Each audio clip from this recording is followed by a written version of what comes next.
ब्रह्म।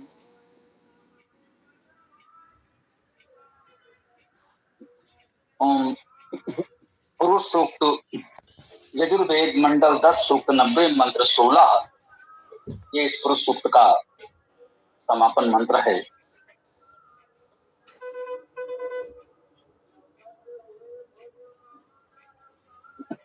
ओम यज्ञेन यज्ञम् अयजन्त देवा तानि धर्माणि प्रथमानि आसन् देहनाकं महिमाना सचन्तो यत्र पूर्वे साध्या सन्ति देवा। देवों ने यजन किया यज से, वे प्रथम धर्म थे सदा रहे।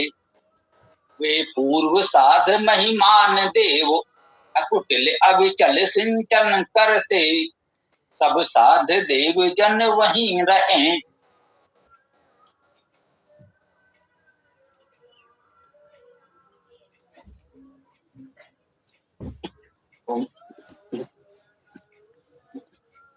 ये पुरुष सूक्त बहुत ही महत्वपूर्ण है।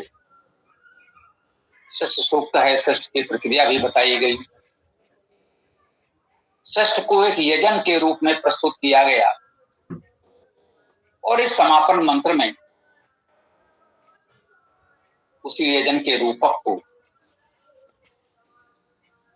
और कह सकते हैं गहनता गंभीरता के साथ उस षष्ठ प्रक्रिया को प्रस्तुत करते हुए बताया जा रहा है।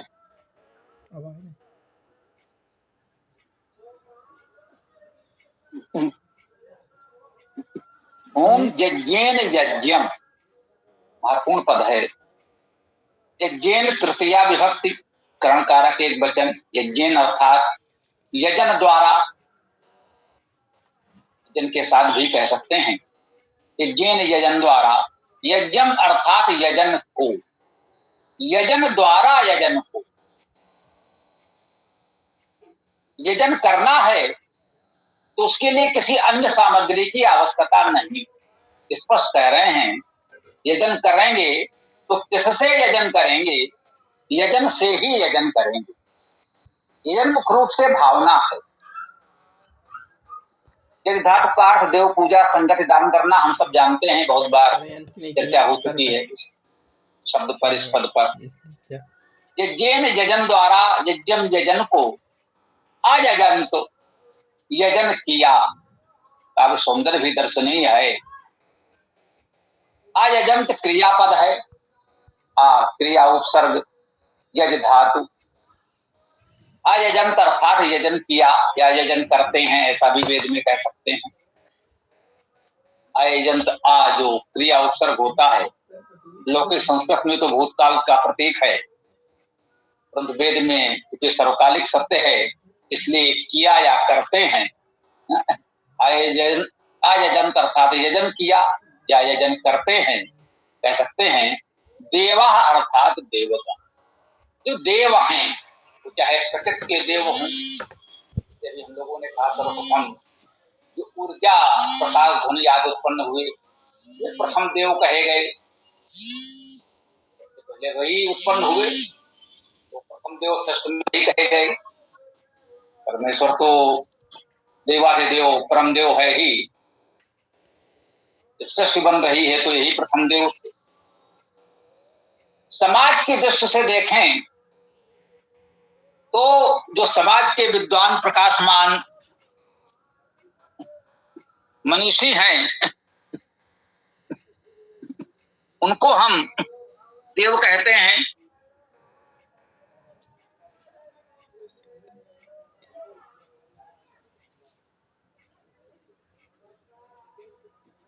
देव धातु के अनेक उत्तम अर्थ हैं, अनेक गुण हैं। इन सारे दिव्य गुणों से युक्त जनों को हम देव कहते हैं। यज्ञेन यज्ञम अयजंत देवा, देवगणों ने यजन के द्वारा यजन किया। जो देवजन हैं वे यजन से ही यजन करते हैं, किसी अन्य सामग्री की अपेक्षा उनको नहीं। जैसे धातु का अर्थ देव पूजा, संगत दान करना स्वाभाविक है, ये भावना है। ये भावना जिसमें होगी वो इसके अनुरूप कार्य करेगा, यही तो यजन है। वेद इसी को यजन कहता।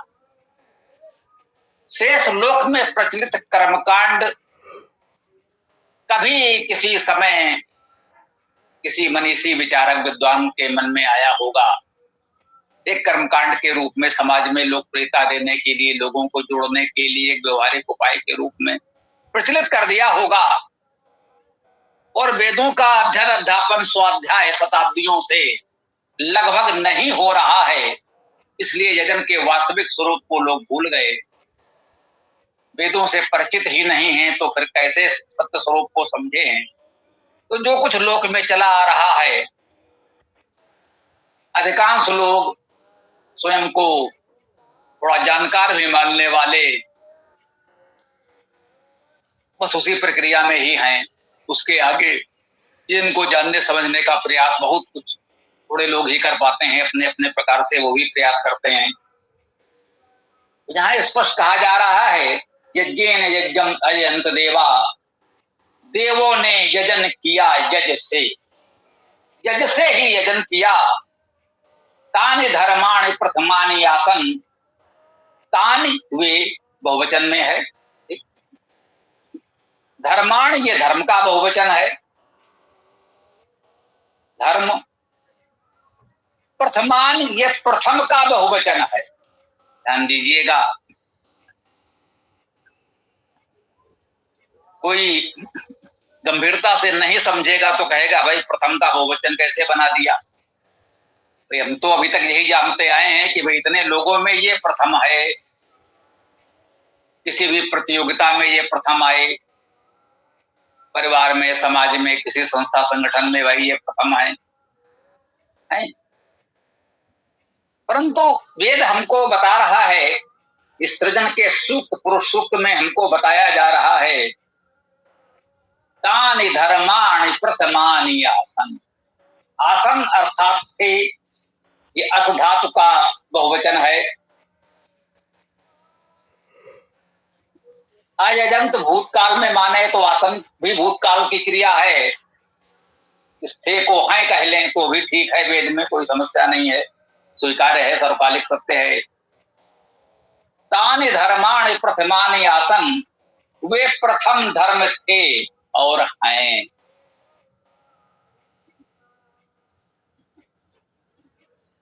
देवजन यजन से ही यजन करते हैं और वे ही प्रथम धर्म हैं।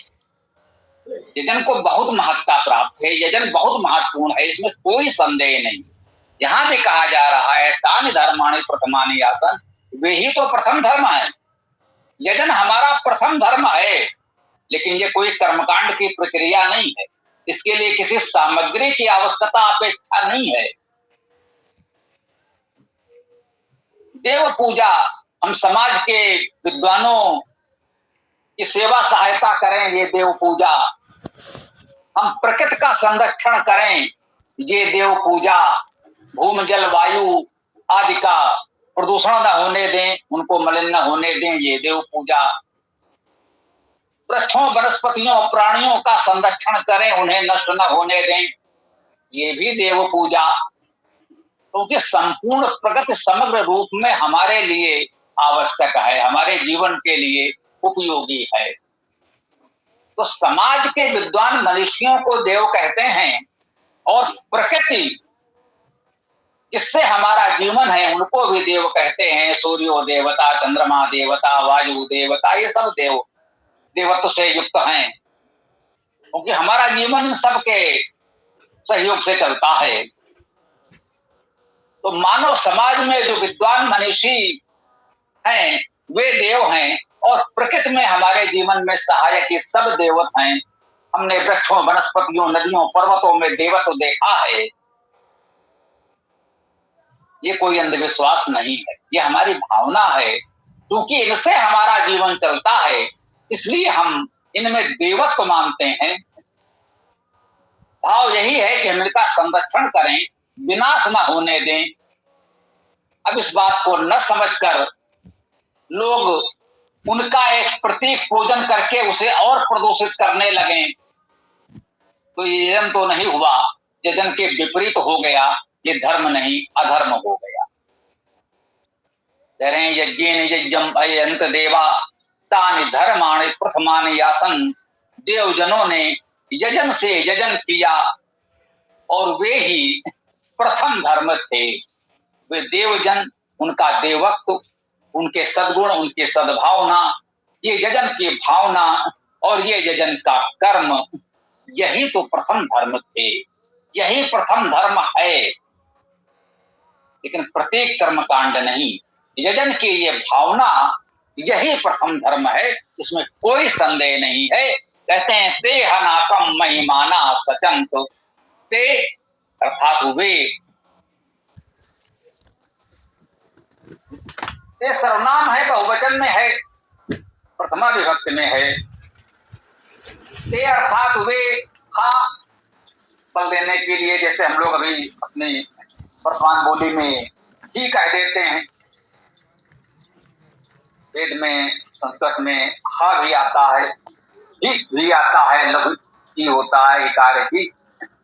हम लोग बोलचाल में अब ही बोलते हैं, हा और ही नहीं बोलते, इतना भ्रंश हो गया है, कोई बात नहीं।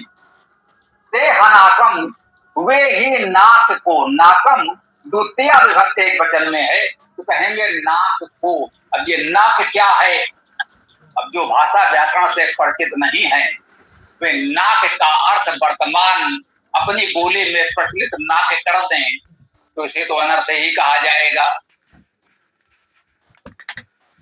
नासिका का भ्रंश एक नाक है, जो शरीर का एक अंग है, परंतु वो मूल शब्द तो नासिका है, नाक तो अपभ्रंश है, वेद में अपभ्रंश तो नहीं होगा। अब नाक शब्द का अर्थ कैसे करें? ना अका इति नाका, नाक में ना है, ना का अर्थ है नहीं, निषेध नकार, और उसके पश्चात आता है अक। अक धातु है, अक धातु का अर्थ है गति करना, गतिशीलता। ना अका, जो गतिशील नहीं है, जो जड़ है, ये जड़ता है, उसे नाक कह सकते हैं। ये नकारात्मक अर्थ में हो गया। यदि नाक शब्द का प्रयोग वेद में कहीं नकारात्मक अर्थ में आए, नाक से दूर रहो, नाक को नष्ट कर दो, तो नाक का ये अर्थ आएगा गतिशीलता जिसमें न हो। इसी को सकारात्मक रूप से आप चाहें तो कह सकते हैं अविचल, जो विचलित न होता हो, उसे भी नाक कह सकते हैं। ये इसी को कहा जाता है कि संदर्भ और प्रसंग के अनुसार भावार्थ करना। शाब्दिक अर्थ तो वही रहेगा, जो उपसर्ग है, जो धातु है, उसके अनुसार जो अर्थ है वही रहेगा। भावार्थ आप प्रसंग संदर्भ के अनुसार थोड़ा सा विवेक से ग्रहण करें तो अच्छा होगा। इसका नाक का अर्थ क्या हुआ?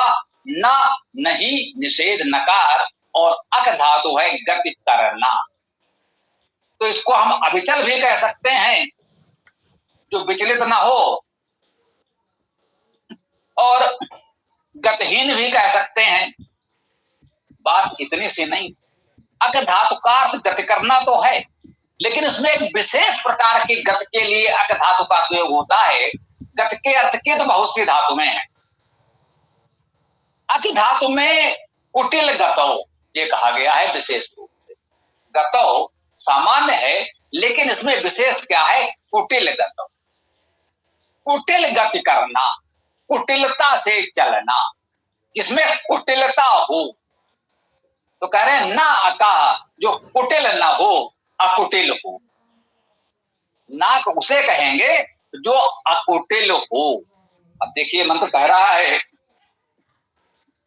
ते हनाकम महिमाना सचंत, वे ही नाक को अर्थात अकुटिल को महिमाना, महिमावान, महिमा युक्त, सचंत सिंचन करते हैं। सच धातु का अर्थ सिंचन करना। ते हनाकम महिमाना सचंत, वे ही नाक को अर्थात अकुटिल को अपनी महिमा से अभिसिंचित करते हैं। ये जो देवगण हैं वे प्रथम धर्म है, यजन करते हैं, ये यजन ही प्रथम धर्म है। और ऐसा यजन करने वाले देवगण यही अकुटिलता को, जो अकुटिल है उसको, एक अकुटिल समाज को, अकुटिल जनों को महिमा से अभिसिंचित करते हैं, उनको महिमावान बनाते हैं। आगे कहते हैं यत्र पूर्वे साध्या संति देवा, यत्र जहां है, पूर्वे पहले सर्वनाम है, स्पष्ट है। साध्या अर्थात साध्य गण, साध्य का बहुवचन है साध्या। अभी साध्य क्या है?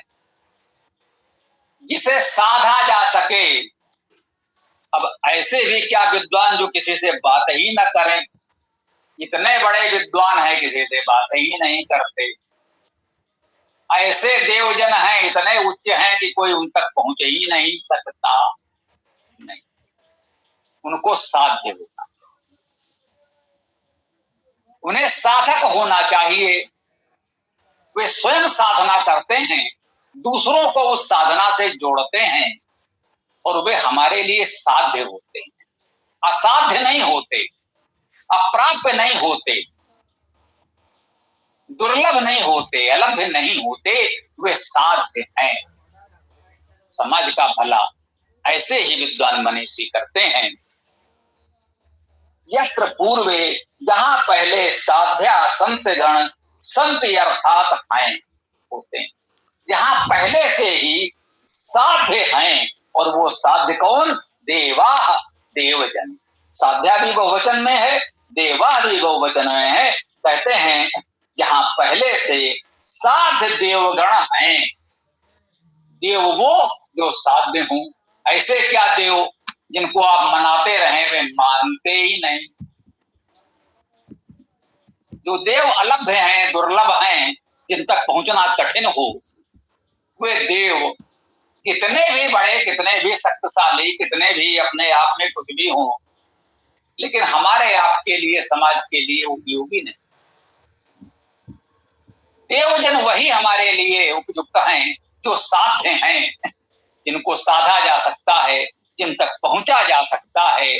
ऐसे देवजन वहां पहले से हैं।